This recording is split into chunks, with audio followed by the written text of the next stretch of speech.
Welcome back to another episode of Mostly True, presented by New Spark Entertainment. Mostly True is the mostly true podcast about music history. We want to tell you the mostly facts in a way that we wish we'd gotten in school, because history can be boring, and we're doing our best to make sure that it's not. So, my good friend and beautiful genius who wrote this episode. Obviously, she wrote the script as well because she is asking me to say my good friend and beautiful genius, Emily, will be... I don't know, you gotta read the script. Yeah, I gotta read it. Yeah, that's true. She will be our educated host today. Emily, who are we talking about? Today, we're going to be talking about Mr. George Friedrich Handel, everyone's favorite German British Baroque composer darling. How thrilling. Let's jump in. All right. Welcome to Mostly True. It's like a podcast. So, George Friedrich Handel is recognized as one of the greatest composers of all time, of course. He's known for his operas, his oratorios, anthems, concerti grossi, plural, I guess that's the and plural. organ concerti. But perhaps his most popular and well-known work of all is Messiah. Hallelujah. Literally, hallelujah. But another one of his claims to fame that I learned in this process of research was that he also wrote a coronation anthem called Zadok the Priest that has been performed at every British coronation since 1727. Oh, So he's dang. pretty relevant still, despite dying more than 250 years ago. Well, if only we could all have a legacy like that. I'm sure you will someday. Yeah, sure. I don't know that I'll have music that's played at coronations. Be kind of random if it was, like, given the would fact be. that you have no connection to British royalty. Yeah, maybe something that would be played at every inauguration for the rest of time. Yeah. Or like every American Idol reunion episode or something like that. Big Yeti Love, Something I equally think. important. I think Yeah. that could maybe Big be. Yeti Love. That has to be it. Okay, so Mr. Handel was born in 1685, which is incidentally the same year that Bach and Scarlatti were also born. Really big year for composers. He was born in a city called Halle. Halle! Holla. which was part of Brandenburg, Prussia at the time, but it's now part of Germany. He had 5 half-siblings from his father's first marriage and 2 younger sisters with the same mother as him. So he was like truly in the middle, kind of mostly in the middle of a total of 8 siblings. Well, 7 siblings, 8 including him. So huge family. And his father had a very interesting job. He worked as a barber surgeon, which is a job that unfortunately no longer exists because it's simply insane. So Can you it's guess what a barber surgeon is? Is it literally just like a hairstylist, but also That's exactly right. Yeah, it's a pretty good name, I guess. I think Makes it's sense. I think it's probably, it says what it does. It does. Exactly. But when I read it originally, I was like, this has to be a translation error or something. Like, this can't truly be like a barber surgeon because it kind of makes no sense, but it's actually exactly what a barber surgeon is. They were one of the most common kinds of medical practitioners in the Middle Ages, and it seems that the idea for barber surgery emerged from the idea that barbers already had razors, which is like So half obviously, the battle. yeah. So I Might mean, as well also do surgery. So they did haircuts and shaves, and then they would also amputate limbs and pull your teeth out and do bloodletting and all the oh things my gosh, that being a doctor meant back then. because it's basically the same thing, right? I mean, Yeah, 'cause naturally. if you cut hair, obviously you can cut anything. Yeah, it seems like they thought, like, if you're good with your hands and comfortable using a razor, then you must also be comfortable with blood and cutting people's body parts off. Because you know, who needs like to know anatomy? If you know a head, Apparently you not. know it all, If right? you know head, you know it all. Yeah, exactly. And I've always said that, honestly. I think that's a motto I live by. I love the idea that like a non-barber surgeon didn't exist. Like if you wanted to be like a barber, you were also a surgeon. Like, you have to do one. You can't just do you You can't have do you you have to can't do do both. You can't just do yeah. one. You're Yeah. yeah, kind of like a square is a rectangle. So Yes. that was So a you're really both. bad analogy. I mean, a square I guess makes sense, but the whole phrase I feel like is a square is a rectangle, but a rectangle's not a square necessarily, right? I never fully grasped that personally. I mean, I guess that's why we opted not to um Pursue math. That's why we're not barber surgeons. I think that well, I mean, I guess all I got to do is learn how to cut hair and then I could be a And then boom, also the for keys to the our city. viewer for all of our viewer. All of I our viewer. also My mom. for every of our viewer viewing right now, I figured I'd show us a picture of Mr. Handel. Handsome. Handsome. Look at that wig. Very sexy. Very sexy. That's all. Yes. Okay, so when Mr. Handel was young, before he became that big sexy man, he Big attended sexy. school. Yeah, that's what they called him, actually. Actually, I think that was his George nickname. Friedrich I think I Big read Sexy Handel. I think I read that somewhere. I read that too, actually. I think that that's factual. I think so. That maybe falls under the episode of like the mostly true part. The mostly true. The Yeah. mostly that would be the flip side, the lessly true. It's a spectrum. It Yeah. averages out to mostly true. That's This a good is way on of the seeing it. mostly side. Yes, yes. This is the It's not the skeptical fully area. yeah, exactly. Okay, so Big Sexy, when he was a child, he attended school. And he went to school in his little town Halle.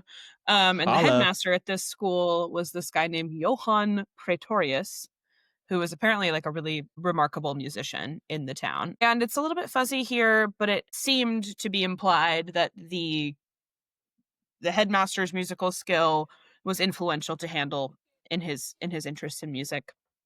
And it was actually suggested by a few biographers that he was eventually pulled out of school by his father because of his burgeoning musical interest. And this is a suggestion because a fun fact about historical knowledge, and especially historical knowledge of people who lived hundreds of years ago, is that there are a few main sources on Handel's life, and one of them is this man named John Mainwaring, and he was the first biographer who wrote about Handel. And Mainwaring got most of his intel from this man named J.C. Smith, who was apparently Handel's confidant and copyist. But I like to think that they were actually lovers, Oh, okay. I'm personally. honestly, I like when we speculate like this. You know, confidant too. is definitely code for lovers in the nighttime. Like Lovers in the night. 99% of the time, I feel that's not a stretch. It's not a stretch of a conclusion to, you know? Yeah. When I use that word, it's like always it has romantic undertones to it. I mean, Okay, so confidant. confidant, what are you gonna do? Confidant. I'm pretty confidant they were actually lovers. I'm pretty confident. Also, I should also note we were going through the script earlier, and I was just like, oh yeah, confident is Confident. code for lovers in the nighttime. Mitch is learning a lot today. I really am. I'm learning that one letter can make all the difference. It really can. But once you know head, you know it all. So it all comes back together.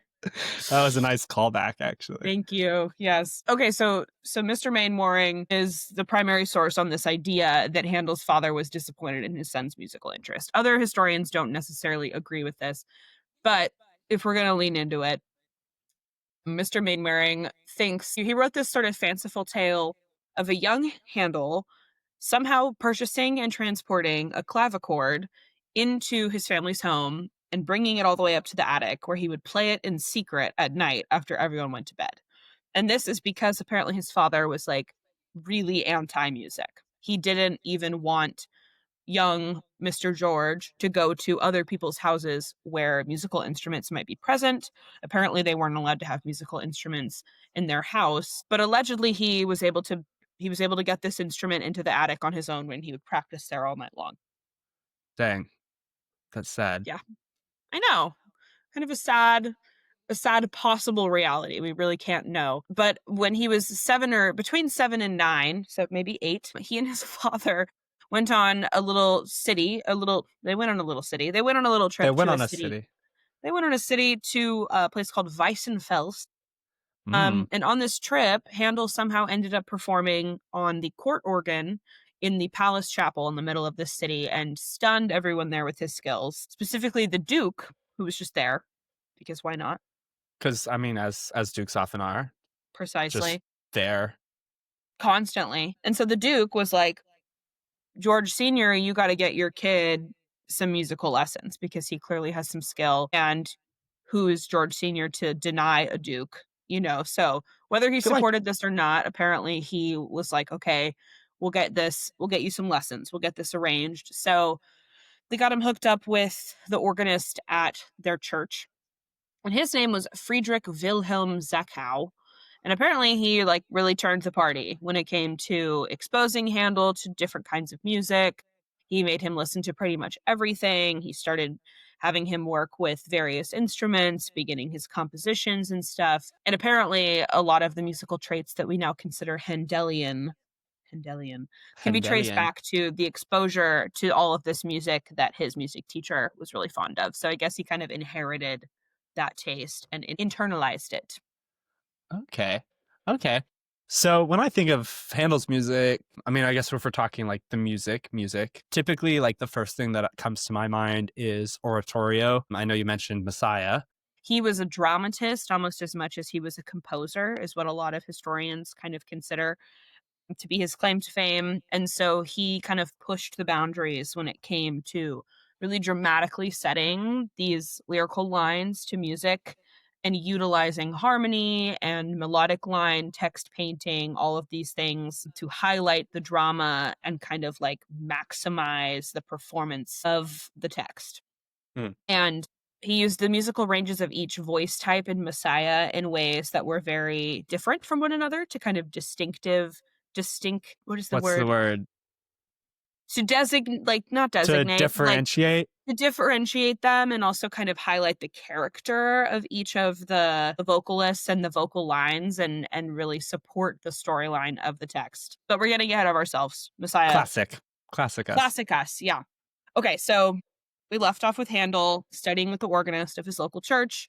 He learned the violin and the organ, and of course the clavichord, but his favorite instrument of all was the oboe, actually, which was news to me. But he actually composed 3 different concertos for the oboe. That is how much he loved the oboe.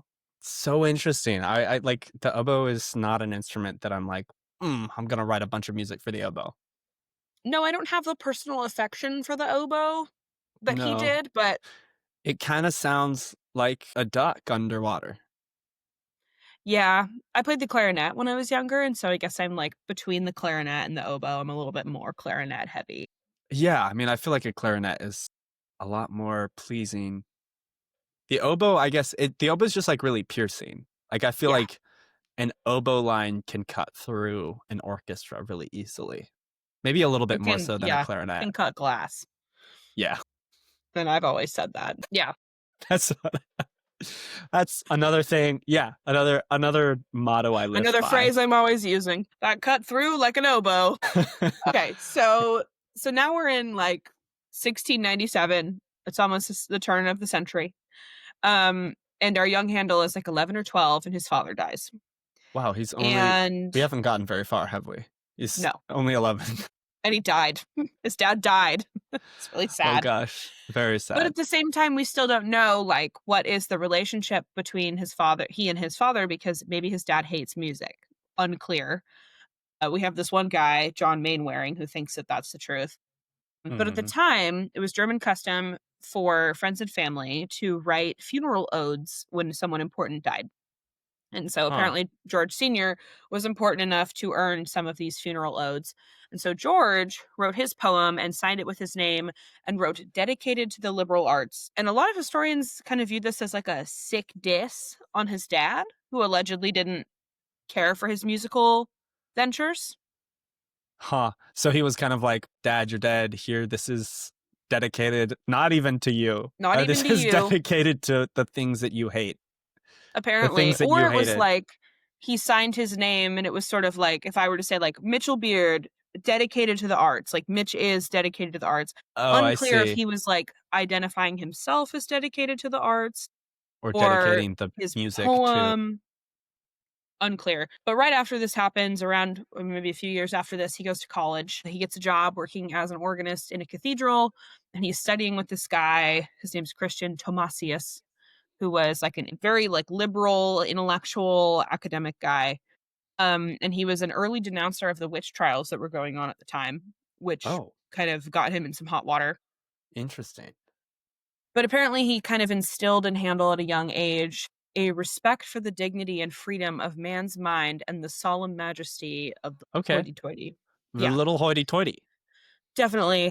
And it kind of rubbed off on him because around this time he starts composing a lot of cantatas. And another man named Johann Mattheson, who was a composer and music critic at the time, once wrote that Handel in these days set very, very long arias and sheerly unending cantatas, which, while not possessing the proper knack or correct taste, were perfect so far as harmony is concerned. That's a really nice way of saying uh it never ends. Yeah, unending, like lovely to listen to, but like, God, can we just, Edit it especially down. considering if there's an oboe in there, like that just might be too much Yeah, entirely. especially the oboe solo is just going on and on. Extreme. There's 30 only so minutes much of oboe oboe. I can take. Yeah. And then I say, oboe, too much. Oboe. Oboe. Oboe. So at this time, he's writing all this music. He's about 18. He starts moving around a lot. He moves from Halle to Holla. Italy, where he was apparently offered a position in the court of the king, but he didn't take it, which a lot of people maybe attribute to this independence and his inability to be subservient to even a Hmm. king that he learned from Thomasius, one of his kind of mentors in college. But he didn't take this position in Italy, even though it was like opera central. Like one would think maybe that would be a good deal for Yeah, him. that's like a big music hub right now.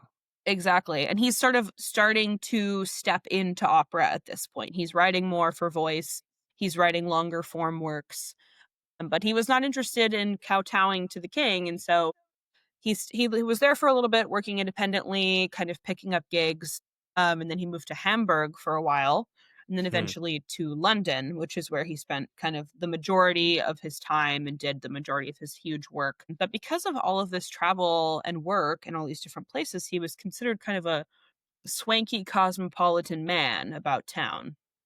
Oh, interesting. So, what exactly was he doing with all of Yeah, this he had to pay the traveling? bills somehow, so he had a lot of, like, sweet gigs. He was doing commissions for nobility and rich people. He had some contracts with some dukes and some lords, one of whom actually encouraged him to invest and begin his own opera company called the Royal Academy of Music. But then once he made some money off of that, he also started investing in, like, other companies, one of which unfortunately was the Royal African Company, which was a slave trading organization. Ah, and there it is. Yeah. Yeah. Dead white guy after all. So Yeah. can't be disappointed, but we can be disappointed, but we can't be surprised, Yeah. unfortunately. But this was just kind of his thing for a while. He just like kept starting companies and just working and throwing himself at his work. He started two more theater companies for a grand total of three, which is difficult to do. Like when you do Yeah. that, I mean, especially if it's like it's so opera. interesting. Yeah, because I also feel like, it's interesting that he turned down like being a court composer. Because I feel like especially at this time, the two ways that you would, make a living as a composer, where there's either working for a court or working for the church, or sometimes both, I guess. So he was really kind of like, it seems like the first like composer, like independent freelance, like fully freelance composer that like was doing a lot. Quite the Yeah. entrepreneur. Yeah, he took on like smaller contracts, it seemed like, for people in positions of power, nobility and such, but he didn't really like stick around and write church music forever like we see Hmm. like Monteverdi doing. Yeah. And so he at this point he's writing a lot of operas. He was very prolific at this time and he was sort of like whipping himself into a frenzy of work, running these three companies, and it kind of seemed like he pushed himself too much. And then at this point it's like April 1737, and he's been doing this for 10 or so years. Um, and he ends up suffering a mild stroke, which forced him to take a big step back, and it actually caused a temporary paralysis of his right arm. And then he had some kind of like lingering mental delays that forced him to actually give up the opera business. He walked away from that and he let go of these companies. But at this point, he was sort of transitioning away from opera and started focusing on English oratorio. Well, I guess that probably brings us to our main work that we'll talk about today, Exactly. Yeah. Messiah. Messiah. We end up at Messiah. Messiah. Messiah, exactly.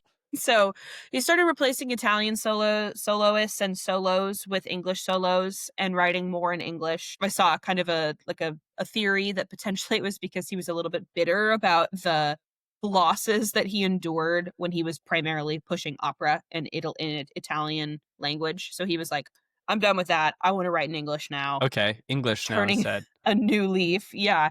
Plus he's now in England. And so it makes sense that he's like, this Writing is in I'm doing their this. language, yeah. Exactly. So this is like the 1740s when he was probably at his peak popularity and success. And at this point, his work was becoming more and more theatrical and more driven by chorus, which we start to see this clear connection to modern musical theater. Yeah, absolutely. I guess in a lot of ways, it's basically just an 11 o'clock number in a musical. A single musician singing dramatically, and then everyone's just backing them up. Yeah, exactly. That's kind of like, it'd be very interesting if Messiah was staged more like a musical, I feel like, because in a lot of ways, like it sort of feels very prepared like for that. kind of spectacle. I mean, for all of our listener, Emily and I, part of our high school every year, they would do excerpts from the Messiah. And so that was kind of like the big, there would be the orchestra would play. I don't know, what did they play? Was it the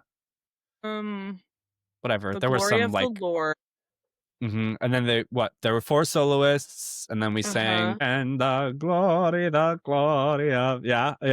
The glory of the Lord, The yes. glory of the Lord, and then the Hallelujah chorus. Hallelujah chorus, and then the orchestra I think had a couple, like They whether did a it few was things. the overture or something. But yeah, so it's interesting because thinking back to like that, I'm like, yeah, there were definitely moments of Handel's Messiah that you're like, oh wow, that like that I could see that being staged. Kind of, it has like those moments that feel kind of like opera and kind of like, very theatrical, especially with like some of the recitatives.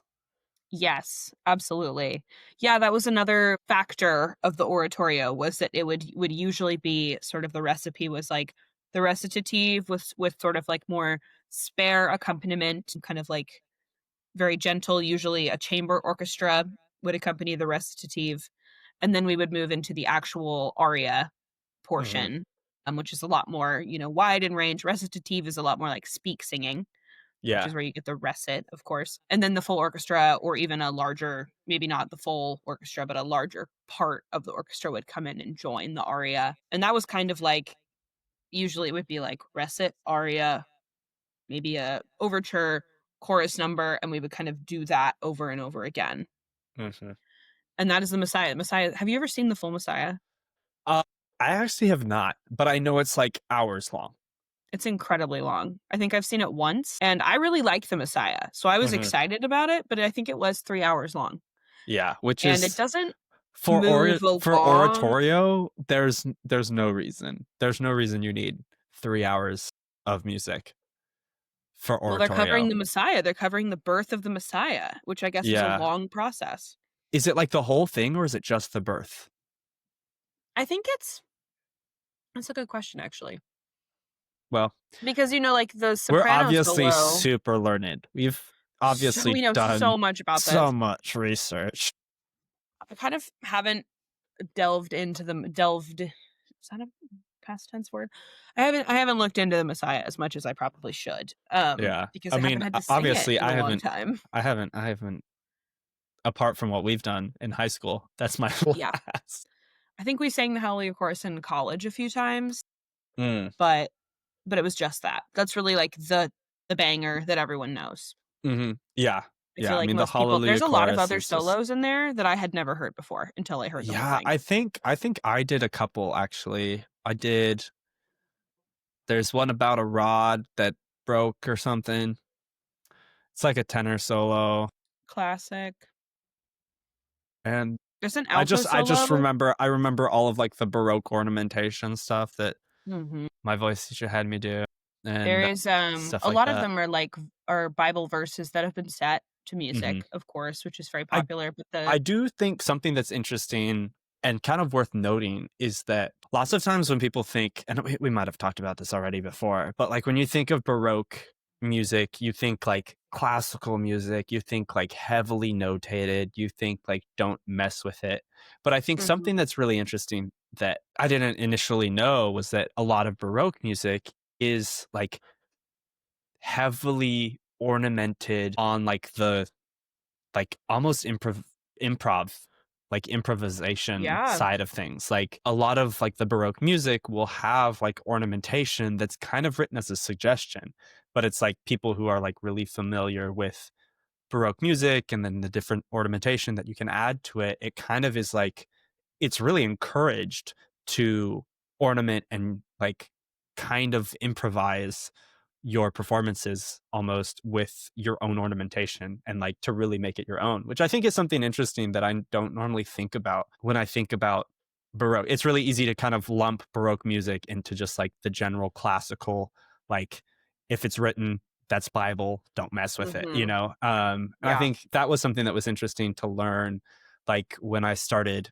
picking up some of these Baroque pieces and I had like a voice teacher that at the time was like really like Baroque music was his thing. And so he was like really saying, oh, we should do this and we should do this and we should do this. And these are the different ornamentations that we should add at these different parts. And I was like, are we we're messing with the music? And he's like, no, this is what like Baroque performers You are, should do this is this. what you Yeah. should do.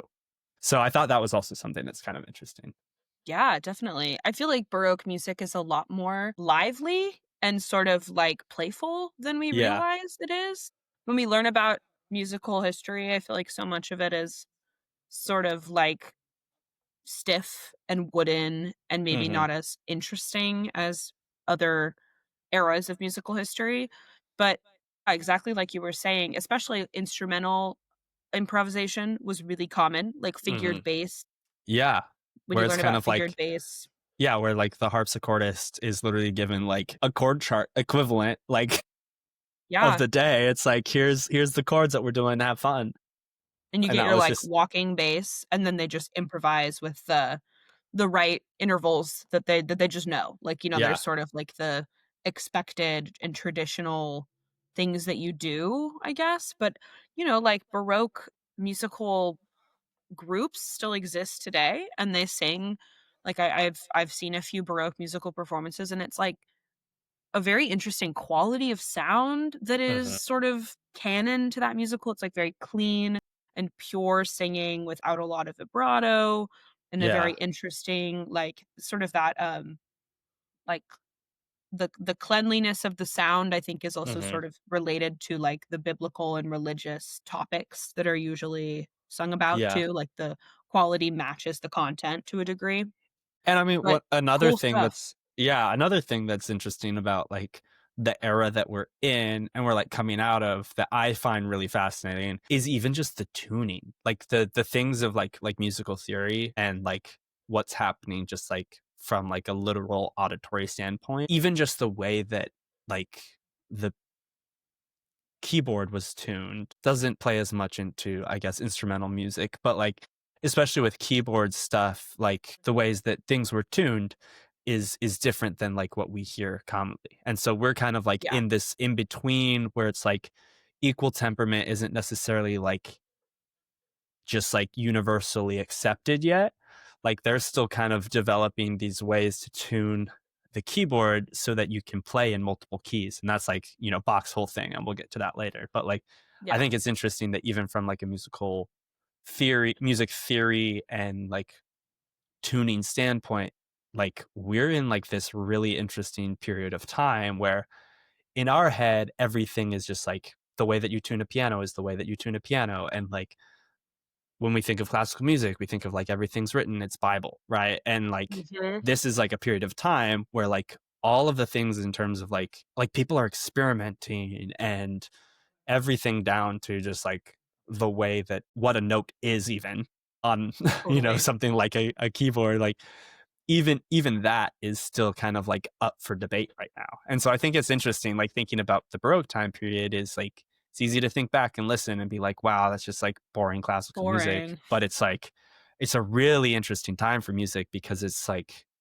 things are still being set and things are still being like experimented Figured with. out. And so I think that's something that's kind of cool when I think about what it must have been like for a lot of these composers at the time. Pretty exciting time to be alive. I mean, kind of a crappy time to be alive considering, Yeah, like, depending on who you are. yeah, for sure. But I guess if you get to be an artist, which is Yeah. so, what a privilege today, 200 years ago, all the time, Hmm. but really cool stuff Yeah. nonetheless. Very exciting stuff. So, speaking of how exciting things were, so Mr. Handel is like at the peak of his career, things are going pretty well for him. He's like relatively late in his life. He doesn't live forever, especially considering that it was so long ago. We really don't have modern medicine. No, we So the had the we had kind of barber surgeons. we had barber surgeons. Yes, that's our most modern If medicine. you know the head, you know it all. It kind of sounds like a drag name, like maybe like Barbara Surgeon. That's my new drag name, pretty sure. Barber Surgeon. I like it. Barber. So the last like two really impactful events of Handel's life, which I think could kind of like concreted him in the musical canon that we know so well now, were the composition and then eventual public performance debut of music for the royal fireworks, which Oh wow. actually 1,000 people attended, by the way. Wow. Kind of That's insane. that's crazy. That's how exciting this music was. Like, that was their Like were there rock even concert. I can't even imagine, were there even stadiums or things built big enough for that many people?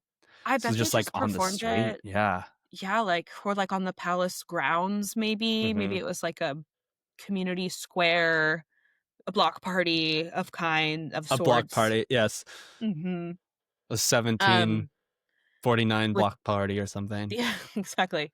So that was in 1749, and then in 1750, he arranged a performance of the Messiah, and that was already sort of like a well-known piece, but then this performance, it was massive, and it was intended to benefit a children's home for orphans and children in need in London, which is sort of when we start to see that like he was actually a pretty charitable guy. Like Hmm. he sort of learned this, it seemed, from a few mentors in his life who were also notably donors and benefactors of some of these public institutions.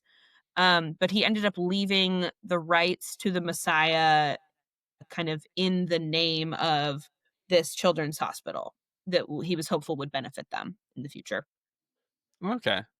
And Well, so we do have that's this cool. image of him that is, he's a pretty decent dude, and he gave to charity frequently that assisted impoverished musicians and their families. So So not the a worst. redeeming quality. So in 1750, which was a big year for him, of course, he got into a bad carriage accident, Uh-oh. actually, which is such a funny thing to think about. But yeah, accidents, of course, happened when people were in carriages. And then in 1751, one of his eyes started to fail. Unknown if it's related to the carriage accident, but apparently he received cataract surgery from a man named John Taylor, who is quite a character on his own. He was an early practitioner of eye surgery, and if you look him up, his official title is medical charlatan. So he just sort of like Interesting. practiced medicine in a barber surgeon kind of way where Was he he was even a probably barber? not. I don't even think he was a barber. So what was he even So doing? what was he doing? There's your Performing first medicine. problem. There's your first part. Yeah. So this hack basically did eye surgery on Mr. Handel, and obviously the procedure did not help him. It actually led to him going completely blind by the time Gosh. it was 1752 rolled around. So at this Wow. point he's like injured, blind, old, and then he died in 1759. So the last couple of years of Wow. his life seemed to be a little bit tough. Yeah, that doesn't sound, just completely blind. Not a great way to go. No, no. But my favorite part of that story actually is that John Taylor, the guy who did his surgery, also did Bach's eye surgery. Okay, so we didn't learn. And Bach he did not didn't learn. learn. Bach died as a direct result of this eye procedure. And then Handel was like, sign me up. So this Well, guy is directly responsible for the deaths of two really famous composers within 2 years of each other. I feel like, should we do an episode on him next? I think so. Yeah, I think we pivot completely. John Taylor also sounds like the most basic, like, singer-songwriter name. Of course. Like, maybe two of the most basic names Those are mushed white together. man names. Or he could I be don't know. like, I could see him being like an early American composer, like Aaron Copland or something.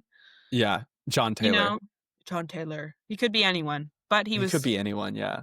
He was a bad man. That's who he was. Just a non-barber surgeon. And A non-barber feels surgeon. a non-barber, but a surgeon. But that a surgeon wrong. nonetheless. It does. It definitely does. So, to wrap up our discussion of Handel today, should we play our favorite game? Oh, my favorite game. I look forward to this at this point. Wed, bed, or behead. So our subjects Wed, I've bed, chosen behead. for us today are the oboe, Messiah, or eye surgery by John Taylor specifically. Well, I mean, I feel like one of these is obviously the dead. I mean, the oboe. Behead. Yeah. Well, I feel like oboe and Messiah are both like, okay, these are good. And eye Neutral surgery. things. Eye surgery, I feel like, is an easy behead. Yeah, I would agree with that. John Taylor, on the other hand, wed. On the other head. On the other, is that what I said? Did I say on the other? Yeah. Once you know head, you know it all, you know? But otherwise, let's see. I guess I would say wed Messiah, bed oboe, and behead eye surgery. I would agree with that. Okay, how about you? Let's go eye surgery, Barbara surgeon. Barbara surgeon. And playing a clavy in the Addy. A clavy in the Addy. I think it's gonna have to be Mary Clavy in the Addy. Yeah. And just in case nobody got that, I didn't pull that phrase earlier, but right. That was when we were talking about Handel playing clavichord in the attic. So we found clavy in the Addy is just a brilliant shorthand. It really does. Exactly. Okay, so clavy in the Addy, Barbara surgeon, and what was the last one? John Taylor. Just him generally. Just him. I think it's gonna have to be behead John Taylor. Oh. Unfortunate. I know. That is unfortunate. Wed the clavy in the Addy. Bed Barbara surgeon. That's it for me. Barbara surgeon. Barbara surgeon. Wow. I love it. Well, what an episode. I feel like I learned so much. We're talking about something really fun next week, and you don't want to miss it.